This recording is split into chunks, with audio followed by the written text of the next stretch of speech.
Assalamualaikum, saya Komandan Rendah Kanan Natasha Amirah binti Mat Yusof. Tajuk tazkirah saya pada hari ini adalah kelebihan beriktikaf pada bulan Ramadan. Iktikaf pada bulan Ramadan adalah satu amalan sunnah yang sangat dianjurkan, khususnya pada 10 malam terakhir Ramadan. Iktikaf bermaksud berdiam diri di dalam masjid dengan tujuan beribadah dan mendekatkan diri kepada Allah. Antara kelebihan beriktikaf adalah mendapatkan ganjaran yang besar dari Allah Subhanahu Wa Taala.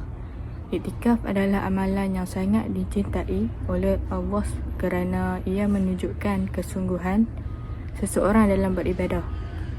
Yang kedua, berpeluang mendapat malam Lailatul Qadar.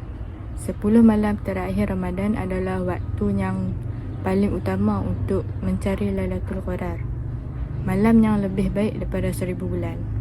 Beriktikaf memberi ruang untuk fokus beribadah tanpa gangguan duniawi, sekaligus meningkatkan peluang memperoleh keberkatan malam tersebut. Yang ketiga, meningkatkan ketakwaan dan keimanan. Dengan beriktikaf, seseorang akan lebih banyak berzikir, membaca Al-Quran, berdoa dan melakukan ibadah lain yang meningkatkan keimanan. Ini mendidik jiwa supaya lebih bertakwa dan menjadikan Allah sebagai keutamaan dalam kehidupan. Yang keempat, menghidupkan sunnah Rasulullah SAW. Rasulullah SAW tidak pernah meninggalkan iktikaf pada 10 malam terakhir Ramadan. Dengan mengamalkan iktikaf, kita bukan sahaja mendapat pahala, malah mengikuti jejak langkah Rasulullah dan memperkukuhkan hubungan dengan Allah. Kesimpulannya, iktikaf adalah ibadah yang penuh dengan keberkatan dan manfaat.